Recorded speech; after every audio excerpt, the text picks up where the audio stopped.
Canada to the Gulf of Mexico. Where there are Sasquatch sightings, that's where we're gonna go. With so many chilling encounters just waiting to be retold. So join us here in the spooky woods for the Duke Chat Show.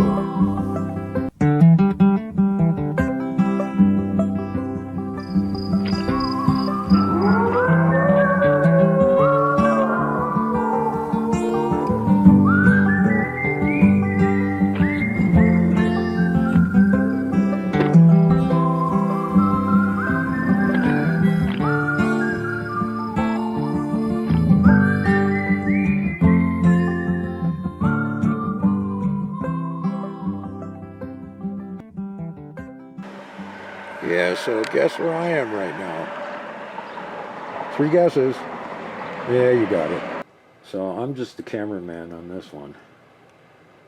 This is all about Sushi's big adventure. Going to Nebraska and going to a Bigfoot conference and touring the museum. We'll get some sushi touring museum video here shortly too tomorrow. There you go.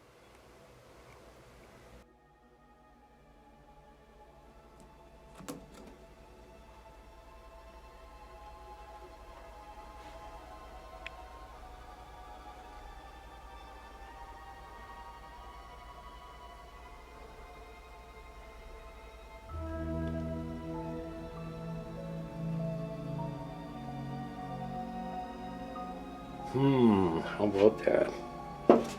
Oh my God, there's a teddy bear in the tree.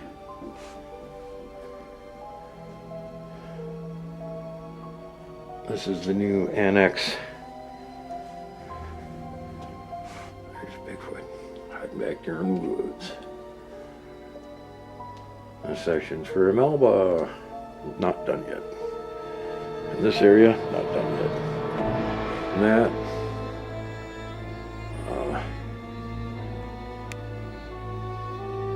That is a Wendigo. Tried to screw with me, blew its face off.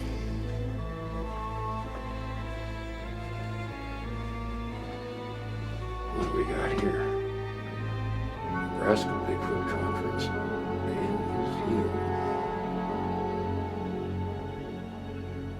Neat. And there's that small furry critter that lives in the house. There's Harriet with the small furry critter that lives in the house. There's the local property guard. Oh wait, that's Patty. Some nice Bigfoot hats there. Awesome Bigfoot hat from Blaine Tyler. You can get one of these from him. Sweet. I have one. And I also have this one. Boggy Creek Monster. You can get those from Keith Crabtree. What else do we got here? Whoa! There's a lizard man. Those glowy red eyes. Coming up out of the woods. He's actually got feet down there, it's just dark. Dogman. Hey Dogman, how you doing?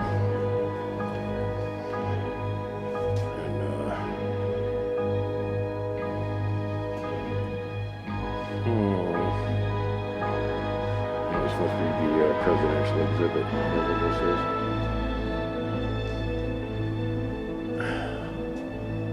And again, this is not finished.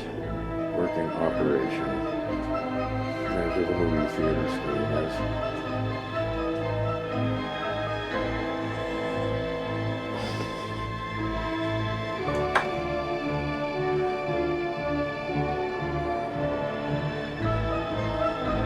Inspired by true events.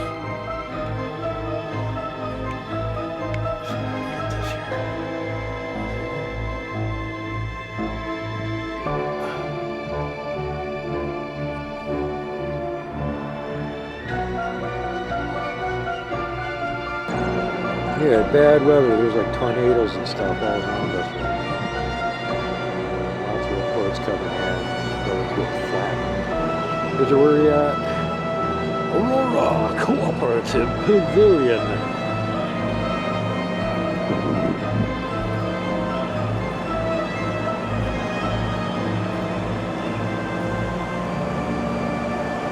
Hey, that's Rob Kreider. All right. I like to do a little thing to get the audience warmed up for me before I get going. Number one, who's self-admittedly a weirdo? Thank you. Thank you. How many of you have seen Sasquatch? Few of you. How many want to see it? And who's my non-believers? Hi, how you doing? We'll be friends. So I had a hell of a day yesterday. I was supposed to speak yesterday, but thanks to American Airlines not putting the proper computers on the planes and forgetting to refuel the aircraft, not once, but twice. Finally got here last night. So these are my thoughts on what it's like to be a Sasquatch witness. So I live in the heart of British Columbia, right in the middle of Sasquatchville.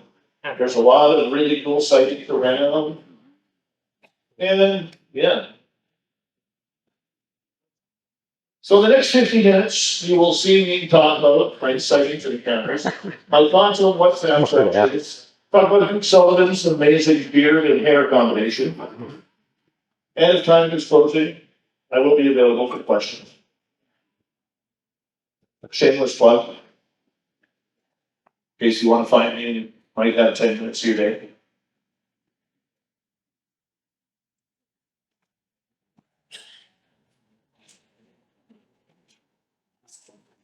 This was incredible. I actually made a mistake on here. It was actually 2013, my first sighting. So I lived in Mission, British Columbia at the time, which is both the Harrison Hot Springs. If you have heard of British Columbia Sasquatch, everybody always focuses around Harrison Hot Springs. And my friend Dave and I were walking on his property. He had a 10-acre property in the backwoods of Mission. And he was showing me a place where something paranormal happened to him when he was a child. And we were continuing on this deer trail when all of a sudden we just felt like we were being watched. Anybody ever have that feeling you're just being watched and you don't know what's watching you? So we stopped and looked around, and that's when we saw one Sasquatch about 100 feet in front of us, peering from underneath the big fir tree. And he kept peering. And if you watch them, they're kind of weird that way, because they kind of lean in, lean back, then lean out, lean back. We could see the face, we could see the shoulder. We're like, hey, I think that's a Sasquatch. So it got really interesting because we didn't really know what to do. We didn't have our phones with us because, in those situations where something weird happens, you never, ever have your phone ready or a camera ready. That's the part of the phenomenon we don't understand. But there was a second one. And I got the full back and right profile of him. And he walked right through this branch of trees that was shaking. So this guy was about 7 feet from us. And I'm watching him. And it's the biggest thing I had ever seen. I was blown away by it. And I yelled over at Dave, who was already walking down the trail, to walk back. I'm like, Dave, do you see the second one? And then I look, he's like 40, 50 feet behind me. And I'm standing there looking at this thing like, I don't get out of here. I'm kind of freaked out by this. I don't want to be a Sasquatch wife. So he continued walking away.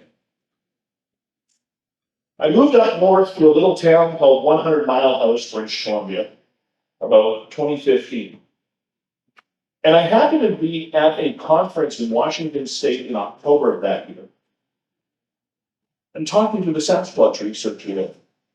When my phone rings, and it's my buddy Mike, who says, Dave, you're not going to believe what just happened. I said, what happened? And he says to me, I'm hunting for grouse, and all of a sudden I had to go to the bathroom. So I get out of my truck, I start doing my thing, and I look down, and there's an 18-inch print right beside me.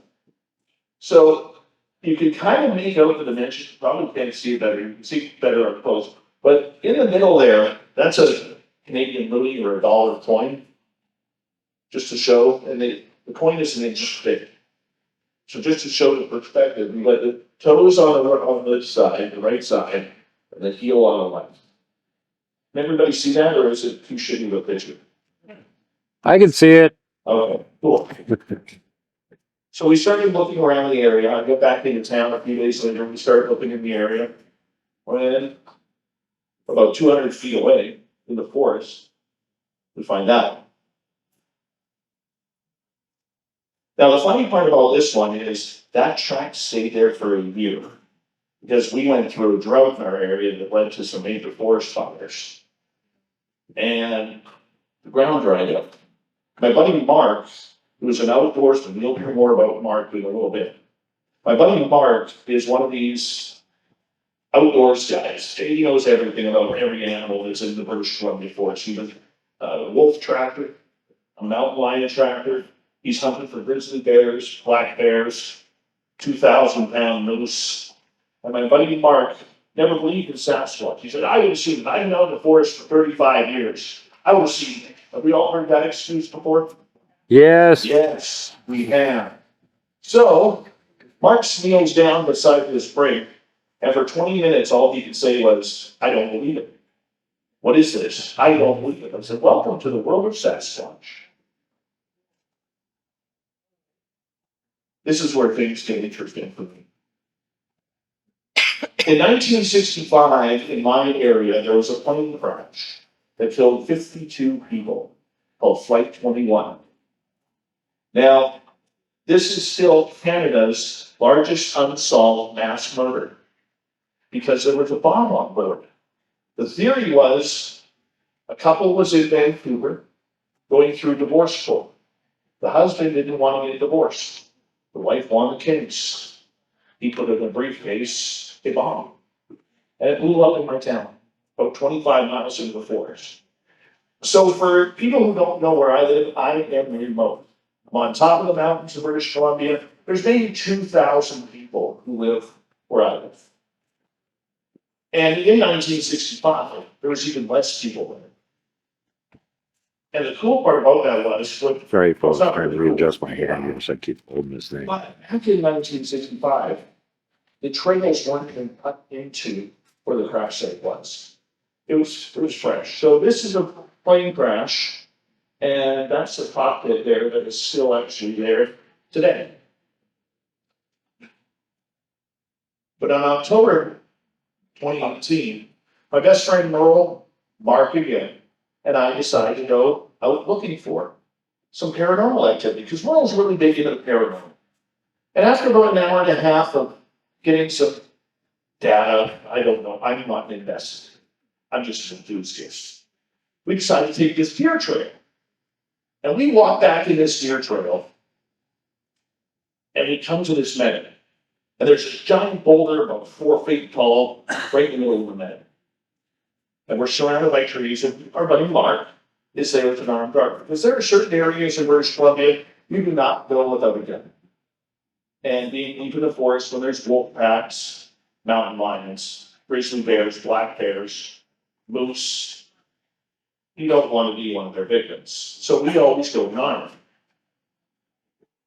And then, as Merle and I cross over the meadow to the rock, Mark decides that he is going to stay behind because he had good line of sight in case any predatory animals come up. And as Merle and I are standing there kind of looking around, we're about 30 yards away from Mark, we hear this. In the middle of the forest. Has anybody ever heard the samurai chatter? Do everybody know what the samurai chatter is? Okay, the samurai chatter became very famous in the 1970s by Ronald Moorhan and the Sierra sounds. And that's where he's in the forest when they start mimicking the whooping and hollering of these creatures that were around him. But the ones started talking. And that's what we heard. About 40 feet in front of us in the trees. So I look over at Pearl, who's a police officer, and says, Merle, can you hear that? He goes, hear what, Dave? Really? Like we're in the middle of the forest, you got to go top mode on me? I said, did you hear that voice? He goes, yep, sure did. And so we yell over at Mark, Mark, was that you? Did you hear that? Mark's like, no, didn't hear a thing. Well, you can't blame Mark. He's probably shot off 1 million rounds in his life, but he's half deaf. Okay, so all of a sudden the voice goes again. We're like, okay, what is this? This is weird. We're not even thinking of Sasquatch at this time. Because we're in the middle of the forest on a paranormal investigation. Then the heat turned on. So what happened from there, and you'll notice I'm a storyteller, I'm not really a projector like Robert Prager. What happened from there is we walk back to the grass. And Mark wanders off into this cul-de-sac area and it's kind of cut out for the recovery vehicles back in 65. He walks in there, I'm up on this knoll by Merle, and all of a sudden, there's huffing, and tree branches shaking about 20 feet behind him. And he starts getting freaked out. And he's like, Dave, get Mark, we got something over here. We're thinking there. Okay. So Merle hustles his butt over to me. I yell over at Mark, whose back is towards me. And I said, Mark, we got something over here. We need you with the gun now. And in the meantime, Mark's back is turned to me. He puts up his right hand and then takes his backpack off and raises his rifle for the trees right in front of him. Now, Mark's story is this. He says, I don't know what it was, but I've been in the forest long enough to know that whatever that was coming at me was bipedal. Because bipedal animals make a different noise than animals that are on 4 legs. And where's the exit? It is right in between where we got it in. We were being angled out of the forest at that point. There's Merle, there's Mark. So 2 years later, we set up a picnic site. Because I know I'm not a scientist, know nothing about science, that's why I got my degree in journalism. We set up a gifting site. And you can see that purple thing that's stuck in the tree. You know when we go to the dollar store, buy those plastic stuff because it was filled with gumballs? So I put that in the tree because it was colorful. One thing that I learned over time is Sasquatch likes colorful objects. But the basketball there, which is a little rubber ball that can fit in your hand, and we put it beside this tree that stands about 100 feet tall.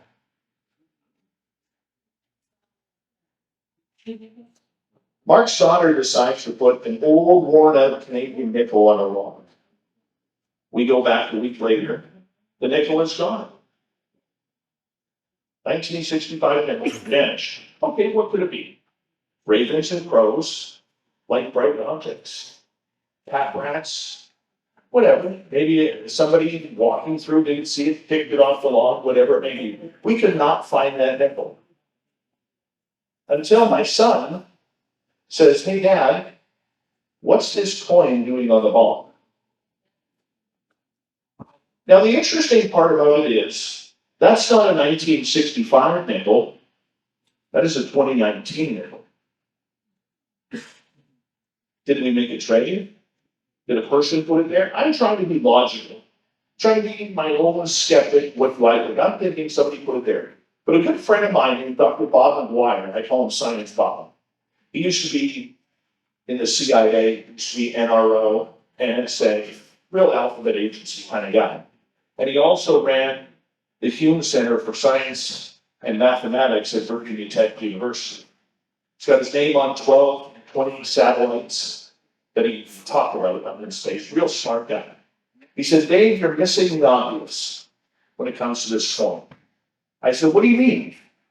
He goes, Dave, a human is not going to put an object on something that will fall. Like, think about it. When you are holding your cell phone, you're not going to put your cell phone on the ledge of the counter where it could fall off. You're going to put it on the middle of the counter. People are smart that way because we don't like bending. We don't like things that fall. We get pissed off. Okay? Yeah, there was a nickel on a round object sitting there waiting for us. Now, that nickel could have been taken down by wind, by hail, by rain, by a stick falling, by an animal rubbing up against it, but there it was. So we found that kind of interesting. A week later, we found the fingerprints. We go back. I pick up the basketball because it had moved from the tree. It was about 3 feet from the tree. And you'll notice the grease. So everything, once again, I am not a scientist. I don't profess to be. I don't even play one on the radio. Okay, but the one thing that I do know is that object had grease on it. And from what I've learned from all the Sasquatch people that I have interviewed over the years, is their handprints are extremely greasy. And it's about, I'm going to say about 34 degrees that day, as I try and calculate Celsius to Fahrenheit here for all of you. And my hands were shaking. So like any bumbling idiot that is non-scientific like me as I'm holding the ball, my cell phone starts to drop out of my hands. I have the ball, my cell phone in my right hand, the ball in my left, and what do as my cell phone falls? I pull it to my chest and wipe the fingerprints on my jacket. Yeah, smart move, Dave. Way to go, buddy. But at least I was smart enough to take a picture beforehand. If you look, you can see the different fingers that are on there, which is really cool.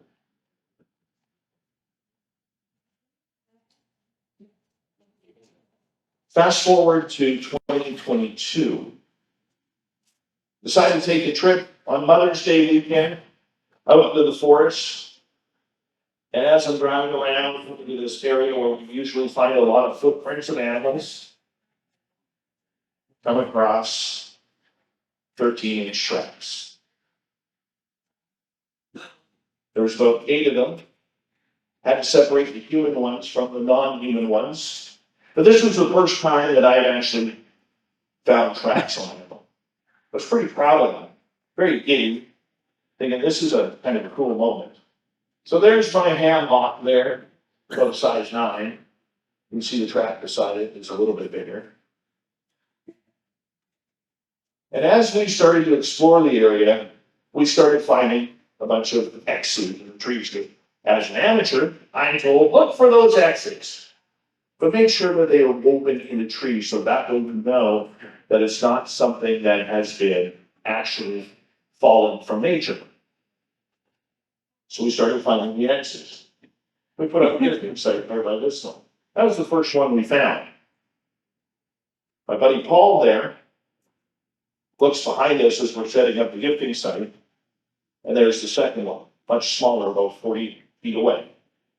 The funny part about it was, these trees that create the X, we could not find the stumps to them, which says that they were put there. So we decided to come out of the forest, and right across the logging road in a straight line is the third one. That was kind of cool. Now, could that have been nature? Of course it could. But a little bit too coincidental that all 3 are in a straight line from each other, going small, medium, and then that one that's large. So we set up a gifting site. That's me in the mirror doing my famous, hey, this is going to look up good on Facebook posts. We set up the gifting site. But here's the interesting part. What do you guys notice about the mirror? We go back a week later. What do you notice about the mirror? So let's go back a second. You see it's hanging on a tree branch. It's probably 8 inches long, right? Next week it's on the ground. What do you notice about that? Try to eat the You label. notice it's tucked in? If it fell, it would fall on the ground. It would be on top of the ground. Yet the handle is tucked in. Now, was that Sasquatch? Was that a human? Was that a grizzly bear trying to look good? Or a moose sniffing at it and picking at it? I don't know. I'm just saying that this is weird. And then I got told by another Sasquatch researcher that a mirror might not be the best thing to put up in the forest because you might actually scare the creature because it's never seen itself. would see that as Sasquatch, but it's never seen itself. So could one maybe have panicked, threw it to the ground, and maybe as it was walking away, kicked it underneath the grass? What's that? I don't know. But I found it interesting. Lots of animals in this area. You'll notice the bare footprints. So we got to be careful of this area. Now, this area we started studying in 2022 pretty heavily. And it got a little weird out there, I'm not gonna lie. One thing that I do differently, and once again, I want to preface, I am not a researcher. I'm an enthusiast, like the majority of you, who just likes to see if things happen. And in this area here where we are, I do have some photos coming up. We always park in the same spot. Our campfire is always in the same spot. Our chairs are in the same spot. We don't go wandering around because I'm a firm believer that you don't have to go after Sasquatch. It's going to come after you. And trust me, if you look at a site, it's pretty big bait. Okay? And the one thing that's really cool about it is that I've learned that Sasquatch is an extremely curious creature, whatever it may be. I'm not saying it's in flesh and blood. I'm not saying that it's interdimensional. I'm not saying that it's a human that votes for Trudeau. Hopefully not. All right. But we have this area. And once again, we do everything the same. We park in the same spot. We set up our lawn chairs in the same spot. Try to wear similar looking clothing. Fires in the same spot. Everything is the same. I just thought that was a cool picture that I would. They are. This leads us, so before we get to this story here, in that area, in the weeks prior to our sighting, we had weird things happen. Now, where I am in the forest, there's nobody around for miles in this area. We're about 15, 16 miles out of town in the dense forest. And we were seeing, one night, we'd see orbs flying through the trees. We would see weird things making noise that weren't coming up on thermal or night vision cameras. The following week, we watched a UFO come in, light up, and then I don't know how to explain this, but it pissed me off. Because the minute I wanted to pull my camera out of my pocket, get my phone out, because it was a triangle of lights. The minute I pulled my camera out, it was like, today, Dave, and it blinked out. I'm like, you son of a gun. Like really, out of all the times I actually remember to take that photo, because everybody always gives me hell. You never take photos, all you got is stories. Well, this time I'm prove them wrong. I'm gonna take a picture of that damn UFO. And it vanishes. It did. It did. It was the most ridiculous thing. This leads us to October 2022. See, in Canada, we do things a little bit different. We have our Thanksgiving a month before you guys, about a month and a half. So it's the first weekend in October is when we do Thanksgiving. And we decided we're going to go out to the Sasquatch site, see what happens. And after about an hour and a half there, Mark, my buddy, who's half deaf, here's a crack way off in the distance. We put the flashlights up, and that's what we see. A 10-foot creature about 100 yards away from us staring at us. My 10-year-old son was there, he saw it. Our other buddy Mike saw it. And he was standing there.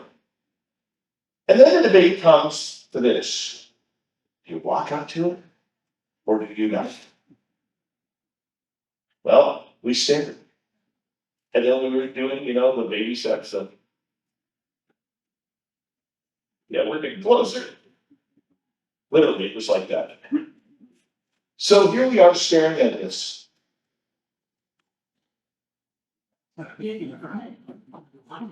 Okay. But here's the funny part. I'm going to go back here for a second. Here's the funny part about this. We started moving closer. inch by inch, not foot by foot. And it was the one day, once again, where we brought our crappiest equipment, our gas station flashlights instead of our powerful flashlights actually see, but we could see it. We don't know how the creature left. So it was standing, Mike comes up, and we put the flashlights back on the creature, it's now kneeling down, like crouching. From there, we started moving closer. Flashlights are jiggling on the rocks that we're walking on. Put the flashlights up again, it's gone. Maybe a second. If it went to its left, our right, it would have had to climb over a bunch of fallen trees. We would have heard it. If it went to its right, our left, we would have watched it cross the logging road and go up an embankment 7 to 8 feet high. If it came forward, we would have seen it. If it went black backwards, we would have seen it fade into the darkness. But 15 minutes later, his friend Rick Flair, in the forest, way off in the distance, we hear, woo! Just like that. And then 15 minutes after that, even closer to us, woo! Again. And we knew we were surrounded by it. Now, to this day, my skeptic buddy Mark still says, I don't know what it is. I said, you saw Sasquatch, buddy. He goes, I know, but I just don't want to admit it yet. I'm not grown up enough to admit it. Like, that's okay. You saw what you saw. There's the second word. I just thought it was funny. We go back 2 days later in the sunshine, and that's where we found the one print. Everybody see the heel on the bottom? It's actually a left foot print. It even has like a bunion on it on the left side of it, or the right side. We found that print. The ground was dried out, so it was very hard, and you have to be a pretty big creature in order to make it into that clay type ground. There's the same print again inside Mark's foot. Everybody see that okay? All right. Then we got to the second print that we found. You see the heel on the bottom. You see the toe markings up top. They were about 30 feet apart. 2 prints, 30 feet apart. Now, what was interesting about this, and for all of you who are Sasquatch researchers, you'll understand what I'm saying. Most of the time, for some reason, people only find right-footed prints. About 90% of the time that in my very unscientific calculation and talking to people, they only ever see right-footed prints. And yet, both of our prints are left-footed, which I find very interesting. Now, there were only 2. And this was in a different area from where we saw them. This photo here, you see the tree in the middle? That little branch growing up right in the middle by the road? There's the embankment that I was telling you about that you had to go over. He was standing just behind this little green tree right in the middle. He was towering over it. That tree stands about 8 feet high. On the right, you'll see the birch trees, and there's a bunch of fallen logs in there. This is from where we parked. So way up, right dead center is where that tree was. That's looking back at our vehicles from the spot where he was standing. Robin, where's Robin? There she is. I actually talked to Robin after this experience. I called her up at like 11 o'clock my time, 2 a.m. her time. I'm like, Robin, you're not going to believe what just happened. She actually starts communicating with it because she has that ability. Yeah. The guy wanted to see us. He wanted to let us see it. We've gone back to that area many times, and we can feel when they're around. The thing is that I want everybody to know, I don't know what Sasquatch is. There's a lot of people out there who believe it's fully scientific, but it's a hominid, human, gigantic, with this, however you pronounce it. Then you get the spiritual side, that says the First Nature side, who believe that this creature could be interdimensional. It might be able to pop in and out. of realms, dimensions, whatever you want to call it. Then you get the people of Washington State who believe that it's a forest human who should have voting rights. They're on the eastern side. But I don't really know what it is. I'm not convinced of anything yet. Not that I am the bearer of who needs to have conviction, but I'm not sure what it is. Show of hands, how many people think it's flesh and blood? How many people are more woo thinking that this creature has some magical abilities?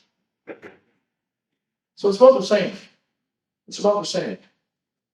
Now, I've talked to a lot of First Nations people about this who do believe, because I live in an area where there's a lot of First Nations, they do believe there is something special about this creature. They don't know why or how, it just seems to appear. There's lots of stories that go along my area, right through British Columbia, of people having encounters where they just vanish. I had a gentleman about a month ago come up to me in a supermarket and say, "Hey, are you that weird guy who was looking for this?" Yeah, I do. I gotta tell you about the Sasquatch story. It happened in December of 2022. He goes, "I know." And I don't know why he was out. Because it's the middle of winter and anybody experienced real cold? Like you had, like I'm talking like 25 below Fahrenheit. Anybody have that been in there? Yeah, that's damn cold. My area gets to about -40 Celsius, which is -40 Fahrenheit. Okay, and during that year, it was a cold winter, but he decided he's going to take his dog for a walk in the middle of winter. Where in the snow, as he's walking his dog up the logging road that's covered with snow, he sees a set of 12 traps. Snow is a pretty good indicator of watching tracks because you can see where the animals go. If you see a deer trap, okay, you're going to see where it started and where it went. The problem with this one was it had a starting position and an ending position, and there was nothing before that and nothing after. How do you just find 12 traps with no beginning and no place where it's going? That's what screws me up, in my opinion. Yes, sir. You have a theory that they backtrack. Okay, so how do they make a double print without creating a second print? Have you tried? You can't. You could try, but you're never going to get the exact measurement of where your foot is going. Think about it. That's an argument that I've heard before. So what he's saying is that, and I'm not insulting you, please don't think that, but what he's saying, and a lot of people at BFRO will say, is that they can backtrack. I talked to Cliff Farrington about this on the show. They backtrack out and are actually restepping in their same footprint. Cliff Clavin. That would create a double print. Because you're never going to be exact on the printing it, going backwards. Try it yourself. Try it in the snow or in the mud. Try stepping right back into the same spot that you had just set, but this time going backwards. It's difficult. So, I really don't know what Bigfoot is. Could be flesh and blood, maybe. Could be interdimensional, sure. Could be gigantic wickedness. History may say so. Could it be alien? Who's got the alien theory on their bingo card? One person? That's it? 1, 2? Thank you. I appreciate that. 3, the youngster there. Perfect. So we got 3 people out of about 300 here who think it could be alien. Could be something else. We don't know. We really don't know. Here's what I do know. There's plenty of evidence to know that it exists. There's too many people right now in this field who actually base their opinion as scientific fact. Oh no. I teach my kids. Oxidil song. Yeah, this is the best there is. He makes them.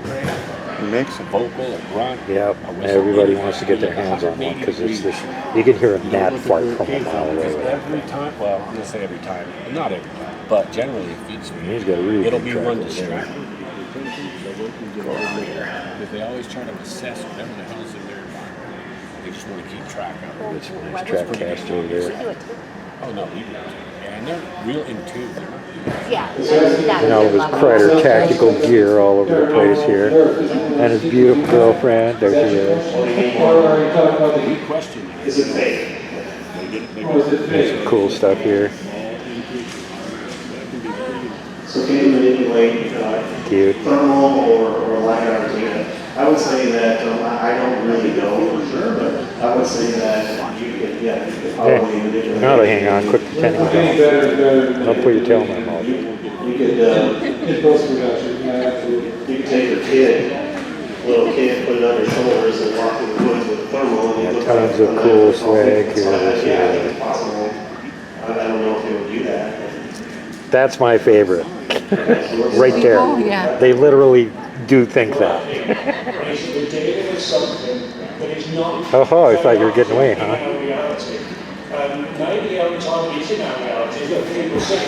In case you guys are wondering what I'm talking to, I got sushi on my shoulder and he keeps trying to climb down. He wants to go run around. It's because they're no longer in our reality. And I think the multi-dimensional popping or jumping, if you like, is the answer to why. As you guys can see, and you can all be jealous because there was just tons of really cool Bigfoot stuff. We are showing in our everyday life. We're not evolving as quickly as we should. We're able to do things that we're just not doing, and instead we're killing people, hurting people, and that's what we're headed away from. I think there's something really incredible that's happening. I do feel like the veil is thinning. I feel like we're coming to this place of understanding and realizing that there's other realities intersecting with our own. He done a bunch of TV shows. So with this presentation, we hope that you understand that there's a lot of respected people from the Bigfoot community, the paranormal community, that all are on the same train and thinking as Ron and I and probably a lot of you, and we're not the crazy guys anymore. I think we're all onto something, I really do. Really cool stuff. We'd like to invite you Giving to my stay viewers for a that. view of all the cool stuff they missed because they didn't show up. Make Bigfoot them Valley, nice and jealous. Colorado, and it features Jim Myers and Ron and myself. And It's some really nice stuff here this year. Psychic. Harriet was telling me that she had some really top-notch vendors this year, and she wasn't kidding. Everybody's got some really amazing stuff out there.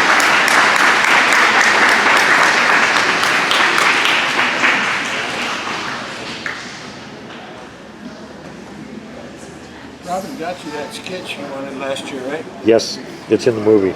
Too? I might have the original. Oh, I'd love You that. have the picture, right? Alright. Here's the early Friday crowd, so not even close to packed yet. But pretty good sized crowd already. I'll be back. Got Bigfoot signs. Sign of Bigfoot. We have noticed the Bigfoot signs. Can't make too many puns out of that one. And there's Bigfoot light switches. Bigfoot viewing area. Bigfoot button sets. Got a whole set of buttons.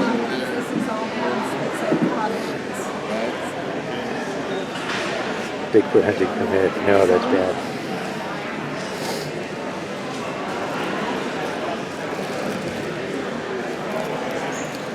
Let's get rid of Bigfoot.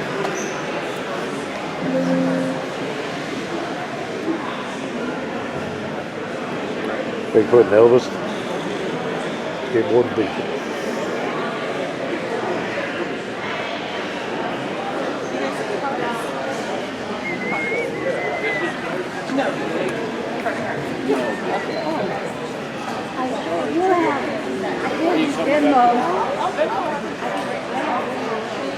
Crowd. There's the crowd.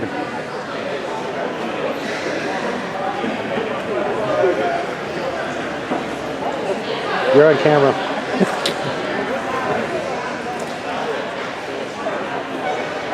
see there's a big screen that my movie's getting showed on. I guess it's pretty big. Let's go see Keith. Yeah, you can go. What's Keith Like the doing? old racetrack. Well, just.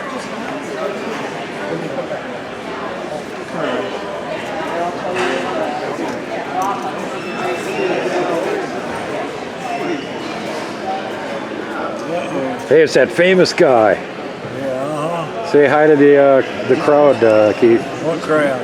The ones that are going to be seeing this when I put it up on the video. You need to tell them about the new horror movie I'm first seeing. Well, and maybe just want something. Okay, what are we telling them about? We're talking about a new horror movie, The Rake. Okay, It's movie number 4. so he's in yet another movie. What part do you play in that movie? I play Mr. Gene. I'm the property owner. And got a research crew coming in to figure out what's going on and everything. Is your character happy about this crew being No, there? he's not happy at all. Oh, good. So He's worried about the people staying down there at night when shit happens. right on. Yeah. So yep. In addition to Legend of Boggy Creek, and now he's got the Rake, and he's also got a cameo in Inevitably Finding Bigfoot. And what's the other one?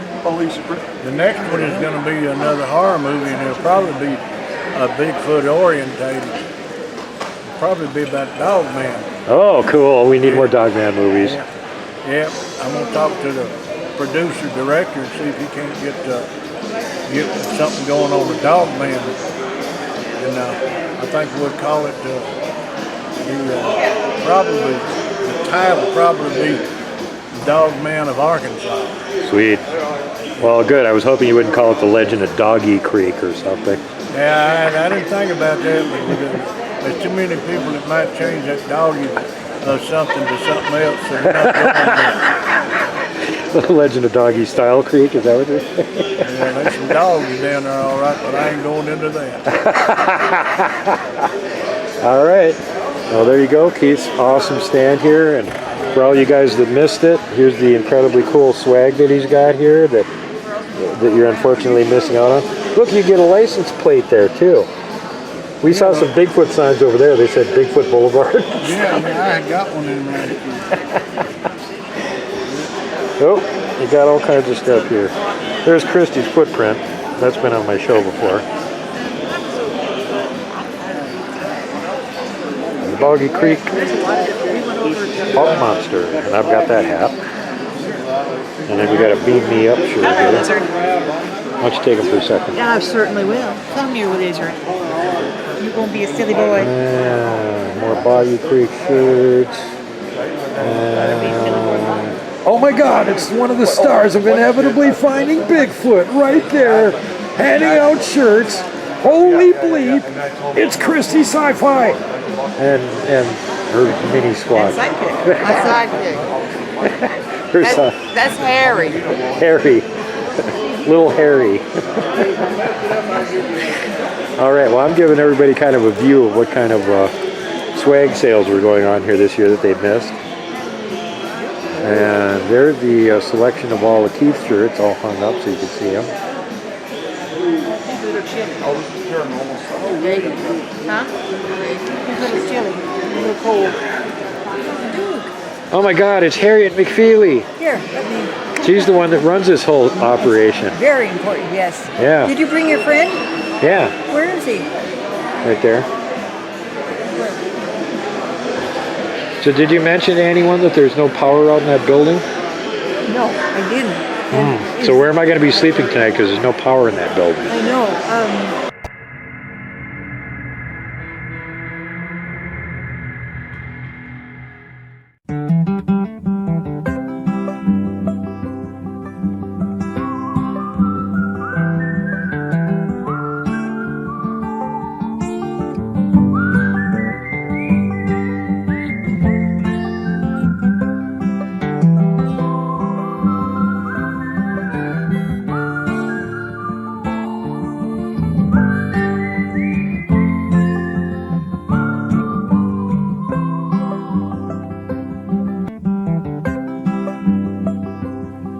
From the lakes of northern Canada to the Gulf of Mexico, where there are Sasquatch sightings, that's where we're gonna go.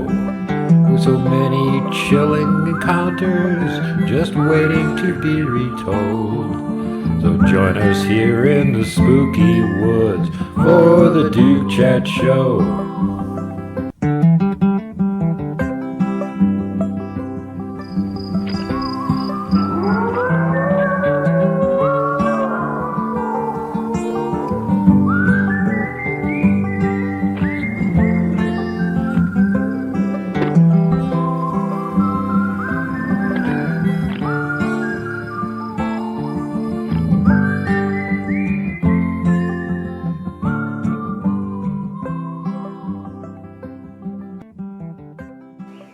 And just leave them right there.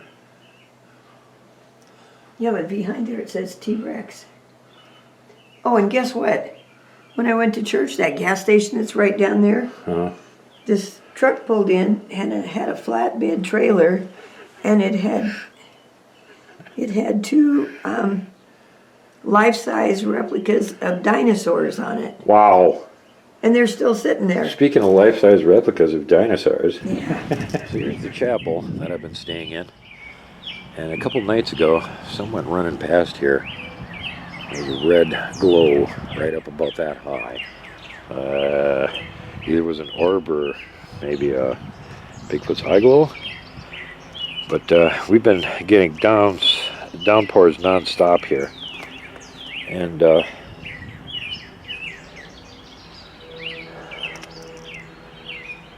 this was not here a couple days ago.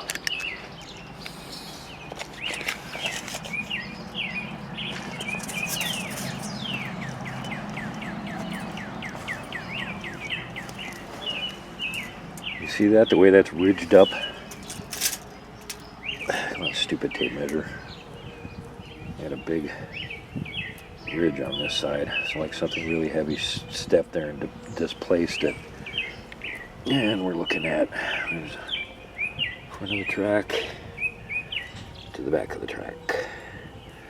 We're looking at about 16, 17 inches. Oh, anyway, if you could actually see this, 16, 17 inches, maybe less. We're holding this up here. Let's say the big toe is right there. It kind of seems to be.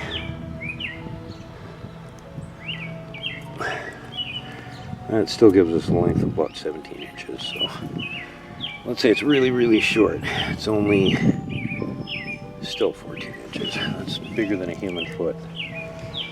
So some squash the ground and just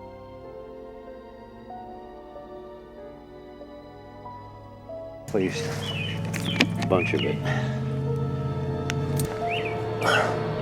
See where my finger is? See how deep that is?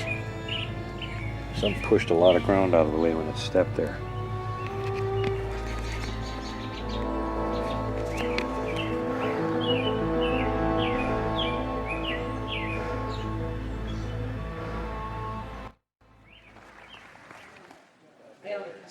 Hi everybody, Christian McCloud. Good guy. Very blessed to have him. We've gotten to be very good friends. He's amazing. Okay, for any of you that don't know me, I used to be under Robin McCrae. I went back to an ADA and Robin HAYNES now. So there's a little bit of confusion on who I am, and that's why. I started my journey with cryptid, Sasquatch, dog, and cat people, ET, all of that at a very, very young age. My first ET abduction, I was under 4. The first one I remember, I was 4. So I've had a long journey with them. I don't consider myself a researcher. All right, I'm an experiencer. Have I gone out and lived with people before? Yeah, a lot of times, but I am an experiencer. I am not an expert on this. There are no experts. If you have somebody telling you that they are, please run to the nearest expert. I just Okay, there are no experts in this. They are never going to know everything. And you They're can be not someone that everything has an had expert. thousands of experiences such as myself. And we are no more important than somebody that saw one run across the road and read about it in the newspaper. Okay? This is a giant puzzle. Huge puzzle, lots of pieces. And that person with only one piece of the puzzle is every bit as important and as valuable as the person that has the rest of the pieces in their little game. and death. So no matter what you have experienced, no matter what you haven't, know that you're every bit as important to this entire situation as someone that has had a lot of experience. Okay? I want to touch briefly, since I know we're going to be pressed for time today. There is a certain myth out there that these are animals that are running wild in the woods. I've been with them my entire life. I interact with them on a daily basis. When I'm at home, it's very common for them to be walking around my yard. It is very common for them to contact me. I speak verbally with them as well as through mind speak, which is telepathy. These are not animals running around in the woods. Number one, they don't have fur. They have hair. Just like we have hair, they have hair. I worked on the Sasquatch Genome Project with Dr. Melvin Ketchum, and it was proven, we pulled 3 genomes, it was proven that these are a human hybrid. The mitochondrial side, which is the mother's side, is human. Okay? The father's side, which is the nuclear side, is listed as unknown. What that unknown means is that there's nothing in scientific database that can be matched to it. Now, I kind of go with things from another side. I'm not a scientist, I never will be. I have contact with them. I figure they should know what they are. I asked them. I asked them before the genetic program was being done, and they were very clear. They pointed to me and they said, we're human like you. Okay? Then they turned it around and said that they were star people. But I want to clarify the star people part, because when you talk to others of them, they get very offended by that. In the Bible, and I'm not going to get preachy, I'm not going to go through the whole Bible. In the Bible, it says God created them in the heavens and the earth. Okay? All in the universe, which is the heavens and the earth, there are star people. Just a fact. I've been abducted by them, I've seen them, I have photos of them. And so those star people were created by God. So most of them, when you ask what is on that father's side, they will simply tell you we're children of God. And that's a fact. It just is. They're extremely spiritual. Okay? They answer to the Creator, which is God. It's important to remember that not only do we have good ones, we also have bad ones. Just like with our own people, we have murderers, we have rapists, we have pedophiles, we have all these terrific people. And then we have wonderful people such as yourself that have pure hearts and a joy to be around. They're the same way.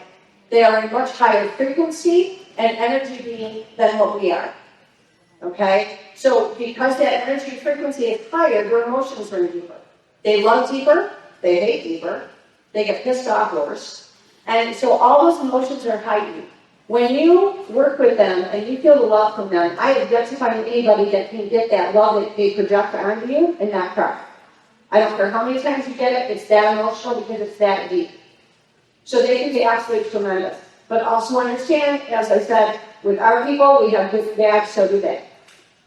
So they're not all bad, and they're not all good. Predominantly, you're going to find that as long as you are respectful with them, which is key, that they are very kind and loving, and either going to leave you alone. If you go into their homes, if you go into their woods, you behave like a lunatic, you chase them down, you have dogs, you're out there, you're going to howl them, and you're going to follow them all over. Be prepared for that to be reciprocated. I want you to look at it in one way. If you're sitting in your home, and you're watching TV, you have your family here, you're watching a movie, eating your popcorn or whatever, and someone kicks in your front door and walks into your home, there is nothing that you will not do to protect your family. Correct? Don't expect anything less than from them. When you go into those woods, when you walk into their area, their families are there, their children are there. They are going to protect them, which is not any different than any one of us here today would do if it was our family. The thing is, they are a lot heavier, they're a lot stronger, and they do have paranormal abilities to back it up. So it is a little bit more severe. So just, kind of an FYI, you're never going to hear me say that they're all good or all bad, because I've dealt with both kinds. I get sent to areas to deal with some of the ones that are problematic, but I also work very consistently with the ones that are very loving and nurturing and good. They have saved my life 6 times, of which I'm extremely grateful. I'm a lot of work for them, I think. They have taught me a lot of things. They've trained me in a lot of new ways.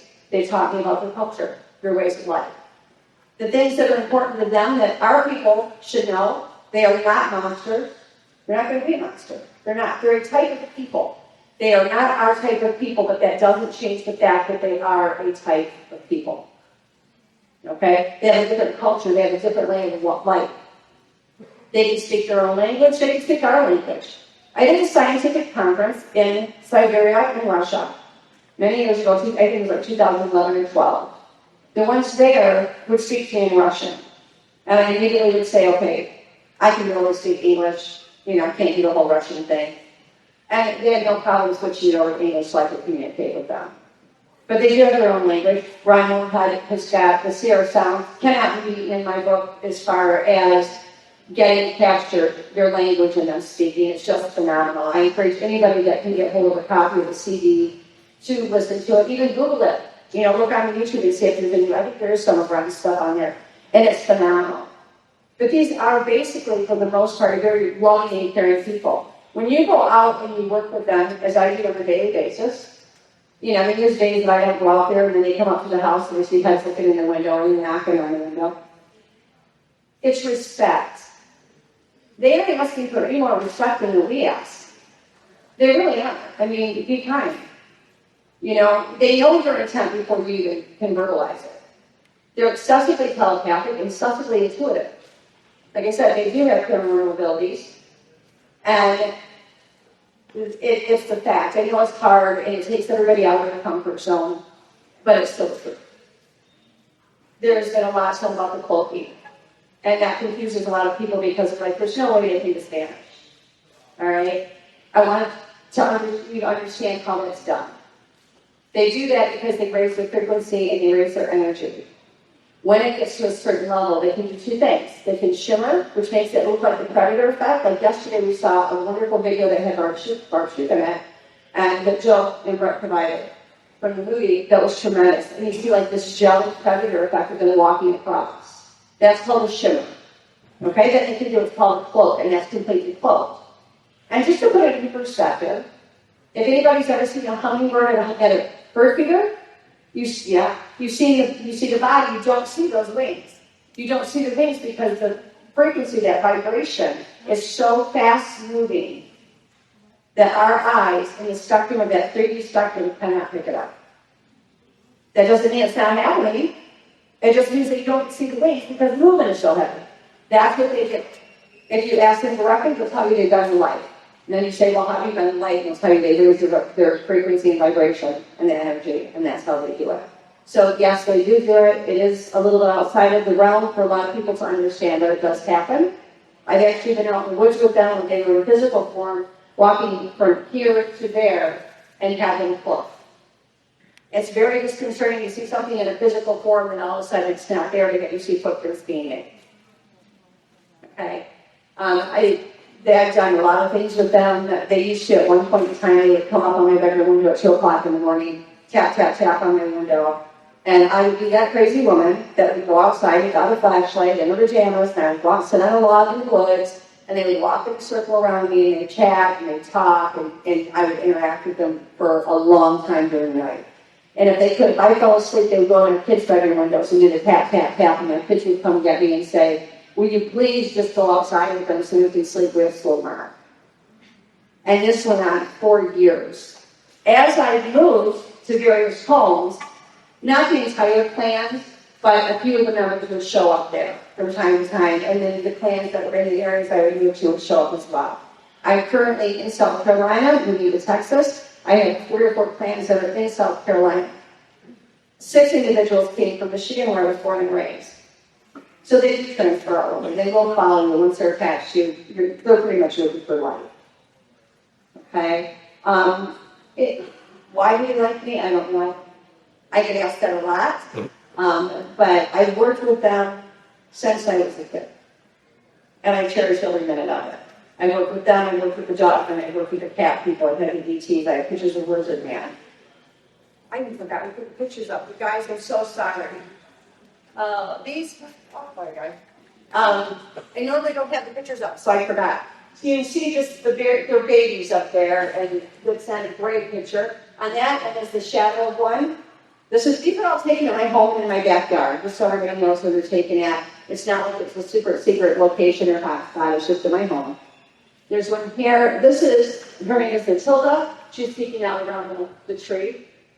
Now, if you can see in the background here, there's a female back here that has an infant. You can see the head of the baby in front of the mom's head, and then at the very tip top, And I don't know if you can see it or not. You can see the eyeballs of the second infant.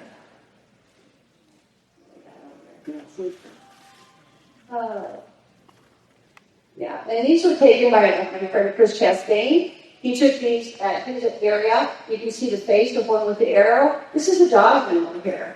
Now, there's a belief that they will not interact together, and that's false. You have certain areas where they will not interact. They don't want to be near each other, but then you can go to other areas and they're very comfortable with each other. I have a picture of a hybrid that is actually half doggy and has Sasquatch. Okay, so it depends on your location. It's just like when you go and you get a home. Some people want neighbors, other people don't. So you have to take your mind out of the fact that we're putting them in that category of a stupid animal and understand that these are a type of people. And so they're going to have certain ones that are going to want to be together, some aren't. These are some other ones that Chris took the other day from his area. You can see the little faces on them. All right, this guy is near and dear to my heart. He's been following me around for a great deal of time. I just kind of call him Brownie because he's tribal and I don't give out. And you can see his face on there. He is tremendous. This guy, I do so much work for, you have no idea. Fall off a cliff in Pennsylvania, he'll come save your touch. Okay? Have something come after you in the woods, he's there. Get sick, he heals. He's tremendous. This is the hybrid I was talking about. I mean, I had a baby dog then. His name is Nico. He was up at Mesh Tree and had communicated with me to go out there, and he actually let me take his picture. Now, this is over here. We call her Trudy. This is actually a hybrid. Her mother was a Sasquatch, the father was a dog. And they lived at the back of my property for years. And she was a delight. Never had a problem with her. I don't get a lot of aggressive ones. I get sent to areas to deal with aggressive ones, yes. The ones at my property are primarily good. I don't ever really have an issue. I don't have a problem going out day or night by myself with them, middle of the night, during the day, it's fine. This one, he never really did talk. And you can see his little face down there, it's kind of bald in one spot. He never really talked, but he came out in my backyard. And this picture was taken literally 20 feet from my back door. And he would peek over the fence that my dogs were in. That's another thing. People talk about how they go in and they kill their dogs and their cats. Ask yourself, what are the dogs doing? Are they chasing their children? Are they going after them? Because if you're being attacked by a dog, you're going to protect yourself. I have had animals my whole life. They have never bothered one. I have mini pigs, I have cats, I have dogs, I have a tortoise. They've never bothered one of my animals. It doesn't matter where I live or which ones are there. This one is kind of hard to see. If you look in the background, you can see his face. This is actually when the children were 5 or 6 years old. His name is Dirty. And when I moved into the house that I'm actually moving out of now, he was 2 or 3 years old. And he would play in the yard. He'd come up on the front porch. And I had a bucket of food for feral cats. And he would come up on the front porch every day and steal all the cat food. And I have 2 pens in my yard that I have, when I catch the feral cats, I figure out which sex is which and I separate them and put them in pens. And then I take care of them because I don't want the coyotes getting them. He would go into the pen with the cats, take all the food out of the bowls and fill the bowls with pine cones. And these are pens that had a top on them, and we couldn't even push a pine cone through the chain link fence, let alone get them in there. And the food buckets were put inside dog houses to keep any type of rain from getting on them. And I would go out to check the food, and all the food was gone, and pine cones were filled in every bucket. So he's quite a prankster. This is one by Tim Sullivan. I call him the old man. He had taken his son Drew, and they had gone out in the woods for the day, and he felt something was out there and took pictures. Now I'm going to touch base on how you get pictures of them in a minute. And so that was the picture, which is, I just think, tremendous. These are some casts that I did. This is a cast from my back door all the way out into the woods. So I put a plaster and decided to send the pictures just for kicks and giggles. And there's a 6-foot spread between curves. The second one in there is a mother and a baby. It's a double track. You can see the mom's footprint on the bottom and the baby on top. The one over is, we had one that had a crippled foot.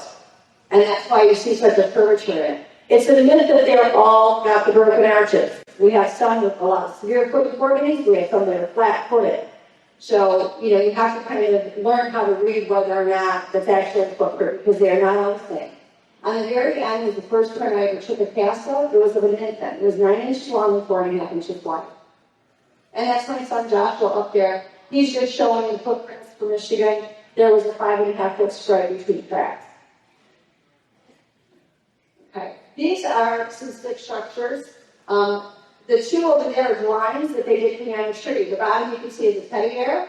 The top one is on they're facing the screen. On the right hand side is supposed to be a Bigfoot, and then that's alien heads that are floating around. They do interact. This still, when we see the structure on the ground quite a bit, and everybody says, oh, it looks like the letter A, it must mean alpha. To begin with, their alphabet is not like ours. They do have their own alphabet. It is not like ours. Okay? It does not represent an alphabet, it represents friendship. And that was their words when I asked what it was, not mine. Over here, these were taken, and you have an X and on an exodus. If you find an X that is on the ground, okay, that is not telling you to stay out, an X on the ground, and I learned this the hard way, means welcome. When you have an upright exodus, now you're looking at stay out. If you get an upright X, you've got a pole on either side, and only when you want you to stay out, it's a territorial marker, and you need to watch your foot, because it's not the best place to be. This is a handprint that was found on a pillow in my bedroom. When I was home alone, not realizing that I had visitors in my home. Again, I've never, ever had a problem with them misbehaving, being violent with me. They come up, they play with my hair because my hair does what it wants and it's frizzy all the time, so they like to play with my hair. I think they think I'm a Yeti.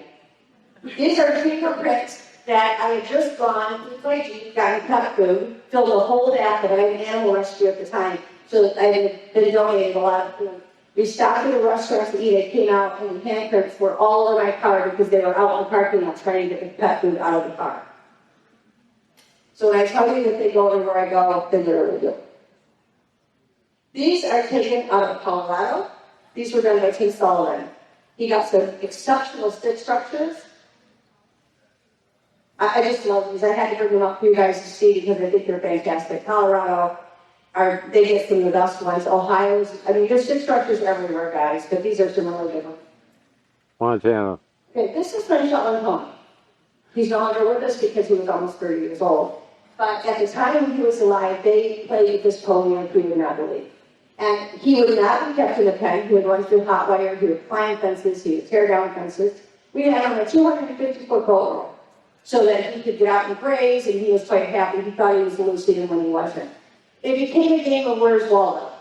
Every morning I would wake up, the pony had been untied and moved to another part of the 10-acre property that I had and retied. And that is what the Sasquatch would do, that some of the knots look like. They moved him all over the place. He loved them. They would bring him treats, they would braid his mane, and the braid, you're going to notice that there's always a loop at the bottom of the braid. People say, no, it's a wind blow for a horse. I've had horses my whole life. I did training, showing, lessons, all of it. These are not wind blows. A Sasquatch made braid, there's a loop at the bottom of that braid. It's a telltale sign. You cannot get that with a wind blow. Okay, this is one that I got from a new area the other day. Over here you can see what it looks kind of like a Dogman head or a German Shepherd head. That's actually a Dogman. I was only about 30 feet from this when I took the photo. Over here, and the reason I brought this one is not the best, and I apologize, but you can see it's in a semi-cloaked position, so you can barely see the outline of the body. And it was in the middle of clothing. These are just some faces that we found. These are Dogman faces. His little ears were pinned back. This is, you can see the back and the back of the head and the hair off the body. Yeah, this guy, I love his face. You can see his ears, you can see a little bit of a ponytail head. They do not all have ponytail heads, by the way. And they're all very diverse. Okay, like every one of you looks different. So are they. There's no two alike unless it's an identical twin. Some have the ponytail heads, some don't. They are a variety of hair color, shapes, body style, hair length. Everything is different. They are as unique and as individualized as we are. Yeah. Does anybody have any questions? Okay. So, is there like an effect when you take their pictures? Do they make like the camera blurry? Yeah, and I'm glad you said that, so I was going to tell you guys about that. Here's the thing, we're talking about a high frequency, high energy being, okay? The worst thing that happened for us to start taking pictures was when we got the digital camera. They can manipulate that very easily. And when you take the digital camera, and you take it and you put it close to something with a high frequency, it automatically blurs. And then when you take it on a Sasquatch with that high frequency, and they can manipulate your frequency, they can manipulate the digital camera as well, which makes it blur more. So that's why you get all these blurry pictures. It is not the fault of the person taking the picture, it is the fault of the fact that they are a high frequency energy being. Everything in our world is made of three things: light, frequency, and energy. And cryptids are at the top of the game when it comes to that. They're a much higher frequency and energy than we will ever hope to be.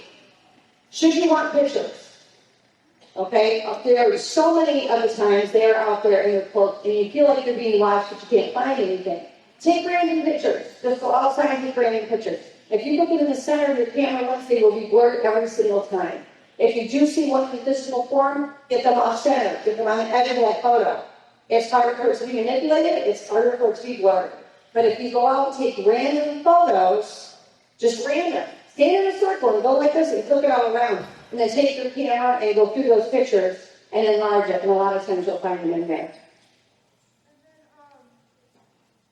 Do you only interact with dolphin and Sasquatch? No, I deal with all cryptids. I deal with ETs, all kinds of paranormal beings. I work with ET abduction cases and people that just need to have help dealing with what was done to them. Anything paranormal I work with. I actually started my own business, in fact, this business card back there, paranormal empowerment, because it would make it easier for me to help people. I've been working with people and helping people in this for over 4 years.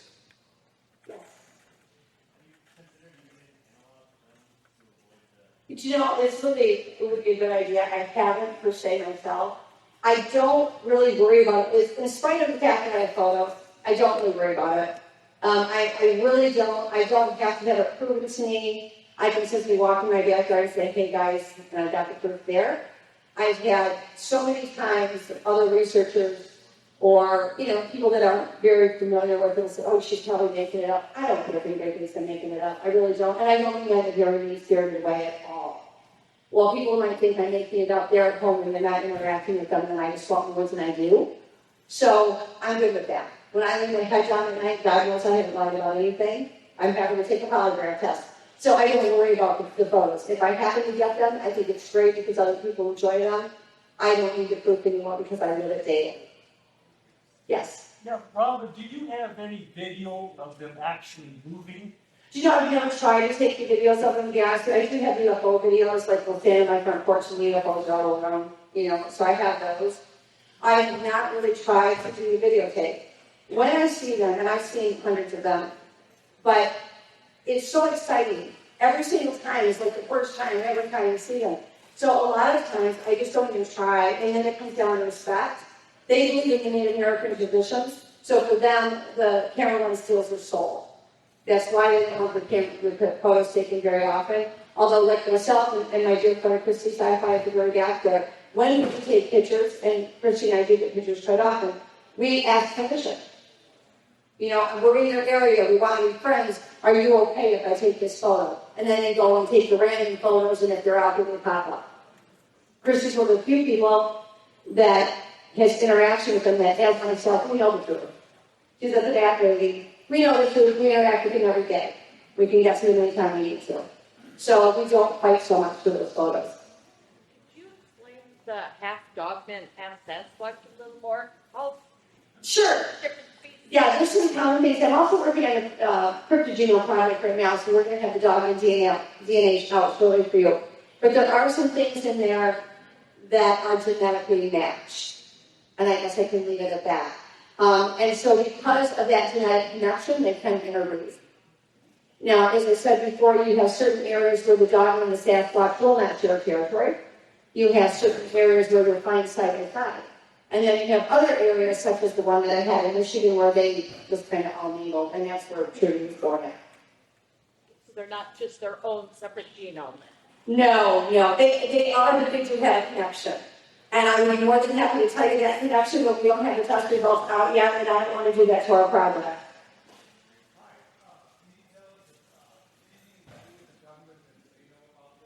Oh, the government sure knows about this. Let me tell you, the government is not our friend. I'm being honest. What goes on with the government and the cryptids is not a good thing. They have underground bunkers throughout the entire world, and especially in our United States, where they are held hostages because they use them for genetic breeding programs. They wanted to know how the paranormal abilities work, and unfortunately they do not work once they are deceased, so that wasn't helpful. So now they have them kept in cages so that they can study them. We also, when it comes to the dogmen, there are various types, one of which is government created. They were used for warfare, they had implants and trackers with them, and they had a trigger switch. So the government could hit that switch and put them into kill mode or call them in at any time. Yes? Pardon me? Am I friends with? I have them all over the world. I work with people globally. I don't work with just the United States. Because I can remote view, I'm telepathic, and I can do all of these things remotely as I need to. I work with people all over the world. So as far as to tell you how many, I couldn't even begin to tell you. I have a book with nothing but names of all the different ones in it, and I don't even have all over the book. So just a lot of them. And they usually show up pretty much everywhere I go.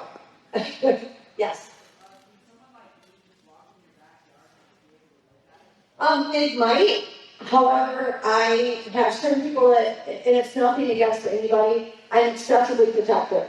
I have been protecting them since I was a little kid. I would protect them with every breath in my body. And so I don't allow a lot of people to come to my home. I make sure that I do have people that I know that need to know that they're there, so that people know that I am real, I am legitimate. And so I do have certain people that are allowed there and others that I don't.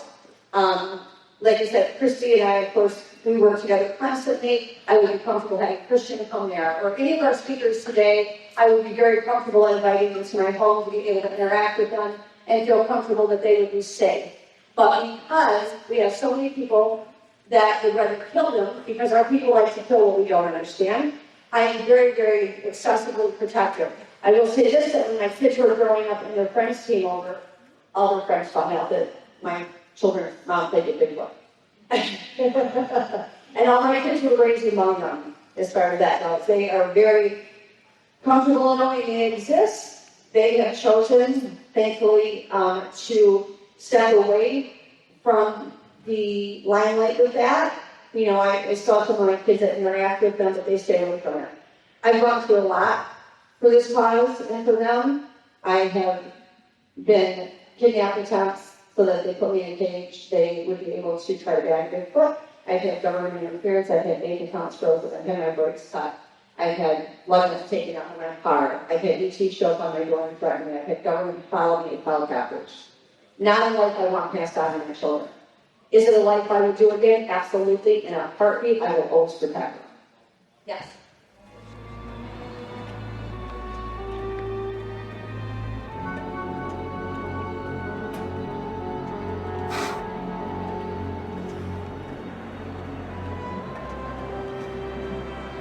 Bigfoot sighting.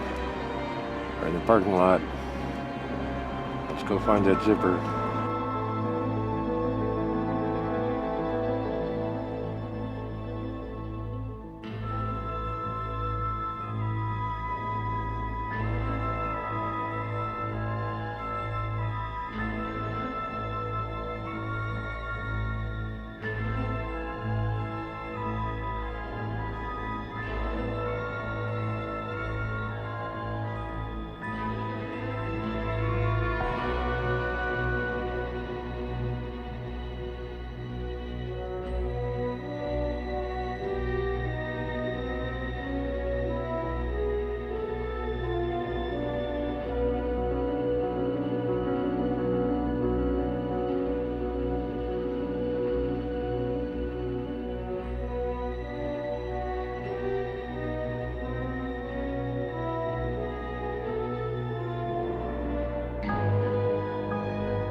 When the moon hangs high on the breast of the lake, and the bite of the wind is like a slap in the face, a legend of horror lurks in the haze. It's Bigfoot. A giant of a creature, all covered with hair, as tall as a timber and strong as a bear. Y'all better not go walking out there with Bigfoot. Bigfoot's coming, gonna get you, gonna get you. Bigfoot's coming, so you better watch out. Lock your doors and bolt your windows. Bigfoot's on the prowl. Bigfoot's coming, gonna get you, gonna get you. Bigfoot's coming, so you better watch out. Lock your doors and bolt your windows. Bigfoot's on the prowl.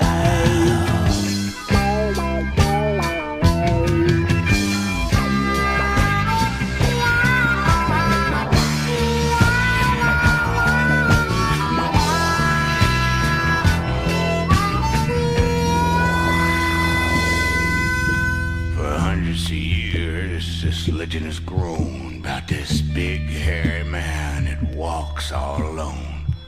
A mountain monster 10 feet tall called Bigfoot. From the tales of the traders and trappers to the image on Indian walls. From the Bear Paw Mountains of Montana to the signs of the Great Shastas. From the Flatheads to Blackfeet and the Shoshones, he must have seen them all. And when the sun goes down in the northwest woods, if you listen, you can hear him call. Bigfoot's coming, gonna get you, gonna get you. Bigfoot's coming, so you better watch out. Lock your doors and bolt your windows. Bigfoot's on the prowl. Bigfoot's coming, gonna get you, gonna get you.